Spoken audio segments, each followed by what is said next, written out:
The biggest part of Trump's cult are the crazy Christian sect.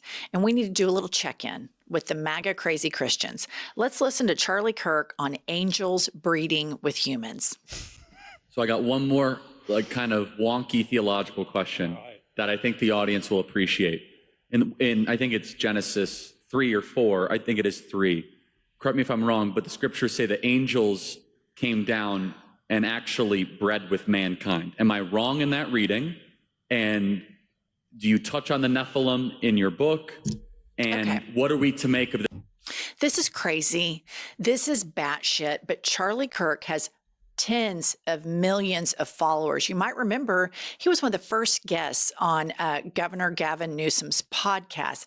When you give space to this kind of crazy, magical thinking, democracy dies. This is insanity. This is not a wonky question. This is a dipshit question. And we have to start calling out America's crazy Christian problem. This is insane.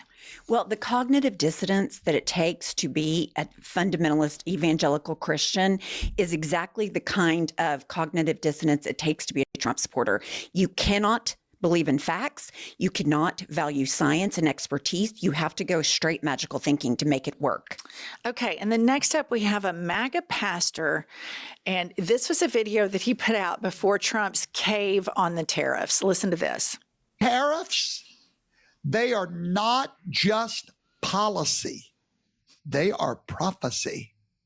You've got to get that deep in your mind tonight, because now that globalism is dead, it is literally Trump against the world.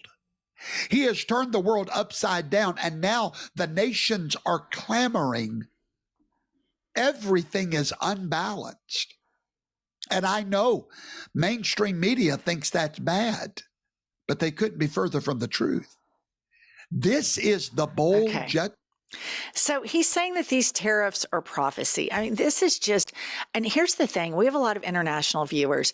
You guys, we live in Oklahoma, the buckle of the Bible Belt. This is real. This is the shit that people on the East and West Coast and big blue cities don't get. A lot of Trump's base, they believe this shit. They go to the Bible and they believe in angels breeding with man, and they think that Trump is somehow a prophet, right? And they think that he is this vessel for God to implement, his fight against demons in spiritual warfare. And as crazy as that sounds, I am telling you, people believe this. As an atheist growing up in this hellscape Bible Belt, I've had so many people look me in the eye, dead serious, and say, you're going to go to hell. Meanwhile, these people had fucked up marriages, fucked up families, nothing appealing at all that would make me want to have a piece of their alleged serenity or answers to existentialism.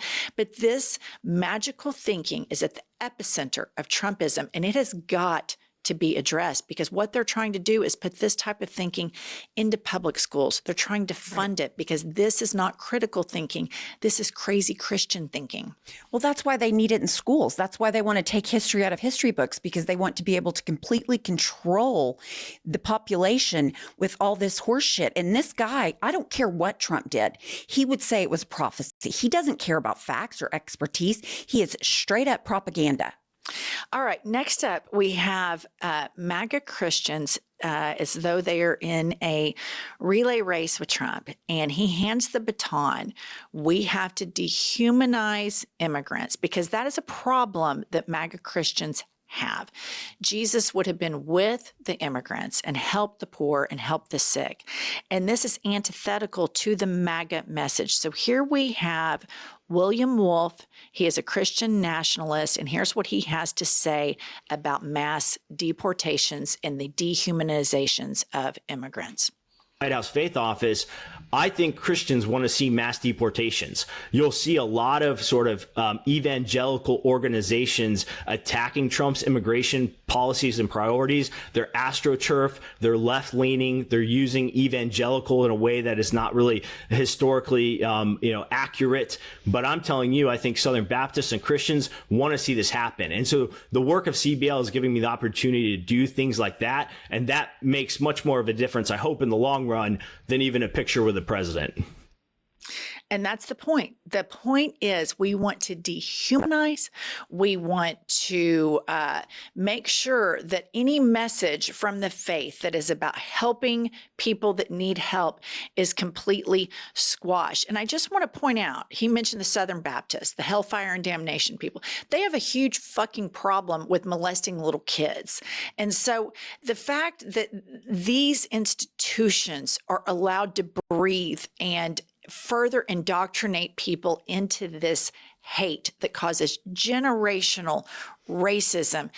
And they do it subsidized by the American taxpayers because they don't pay taxes and they have a political agenda that infects generations of Americans is just inherently evil and anti-democratic. Well, and if you look at the people that were supporting slavery in the South, it was all the evangelical rah-rah Christian. It is a generationally taught hate other people because you are special and you are better. Okay, next up, we have a Trump cultist that is mad at people that are mad at Trump. Play the clip. A day or two. Come on. We inherited 4 years of absolutely horrible economy. And President Trump has got in there already turning things around. Gas prices are going down. Eggs are going down. And, you know, I really believe that I can't believe how impatient Americans are, but I believe it's going to happen faster than we realize. And we're on. So this was a big move that Trump made, I think, that helped him win. And this is where Democrats err.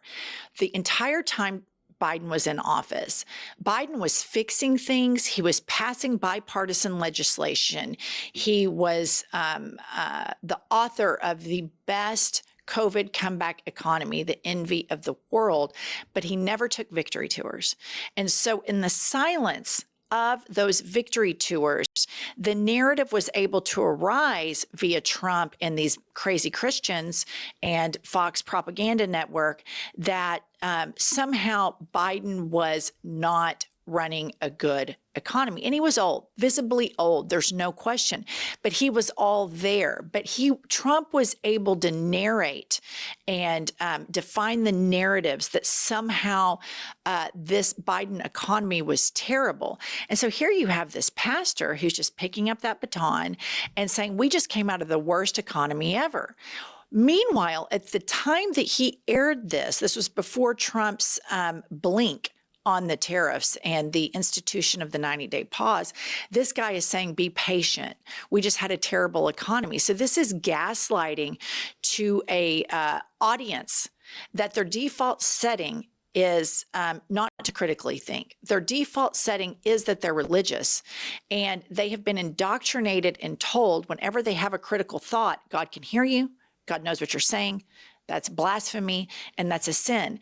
And I think this dissonance creates a psychosis, if you will, in this sect of the American public. Because if you think that every single thought you have is being supervised and then goes onto a list if you're a good girl or a bad girl or a good boy or a bad boy, it would make you absolutely insane. And then critical thinking, the one thing that our brains were meant to do is something that you're taught is sin. I mean, this is a real fucked up cult, in my opinion. Well, and you also have the extra layer of don't believe your eyes, don't believe how you feel, believe what I'm telling you. And that's exactly what Trump does. And the MAGA supporters, they don't believe the reality. They look at a picture and Trump says, oh, I had the most people at an inauguration ever. They don't look at the pictures and say, my eyes belie that. They just go with what he says. And that's because it's been cultivated since jump for these people. Yeah. And, so many people of faith think that their faith is a choice. And I don't want to dismiss people that have some form of spirituality that is a beneficial guiding light in their life. But generally speaking, in the United States, particularly in the Bible Belt, the religion that people have here is very off-putting. And they think that they chose their religion, when in fact, their religion is a default. They were indoctrinated in it based on two things: geography, where they were born, and number two, the time and the era in which they were born. So if you were born in, the 70s, the 50s to current in the Bible Belt in the United States of America, you're not going to be a believer in the Greek gods. More than likely, you're going to be an evangelical Christian, yet they claim this superiority over the answers of existentialism, and they shun science. And I'm telling you guys, it is tens of millions of people. The mega churches in Oklahoma, these pastors are grifters. They know how to keep people hooked in all of this stuff. There's one particular church in Oklahoma that is now it's expanded to other states. It's called Life Church. And this guy, Craig Groeschel, he tries to play like he's the hip pastor with the, cool jeans and cool hairstyle. He's a total grifter, multimillionaire, author, and a huge Trumper, but he tries to keep his Trumpism silent, but it always slips out. And his flock, the people in his flock, the people that I know that attend this church are not big thinkers. They are racist, but they think that they're somehow like liberal Christians, yet somebody's gay, they believe that that person is going to hell. These mega churches are an absolute cancer in this country. And if you dare speak out against them, they criticize you and claim that they're being persecuted. And let me just remind everybody that science welcomes insight. It welcomes critical thinking. It welcomes criticism. Whenever you see an institution that claims to have all of the answers of the universe, and then you say, hey, that doesn't seem right. What do you mean you have a Venmo? What do you mean you're trying to have 25 different churches? That sounds like a grift to me. Well, then they're being persecuted. So they weaponize their religion against the marginalized. And then when you criticize or call them out, then they claim persecution. This is at the epicenter of Trumpism. And I can show you this because I thought this was AI. But this is not. This is a real video. The audience is real. Everything about this is real. And this is the epicenter of America's crazy Christian problem. Watch this video.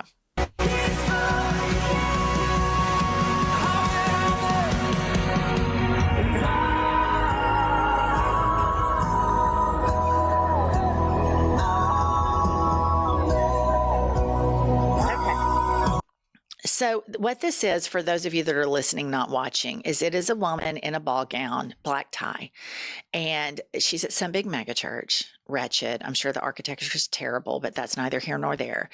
And she is painting a portrait of Trump. And at the end of it, it's Trump with a Christian cross. And this is the intersection of this authoritarian cult with the easiest prey. The easiest prey to indoctrinate in this cult are the people who believe that critical thinking is a sin. That if you were to say, now, wait a minute, hold up. Did Noah, an 800, 900-year-old man, genuinely get 2 giraffes, 2 hippos, 2 rattlesnakes, and goes on and on about all the species and put them on a boat and float around with them? If you were to ask that question, these kids are taught that is blasphemy. That is a sin. You don't question. You have to be obedient, blind obedience. How does authoritarianism take off? Blind obedience. That's what Trump is getting from people right now.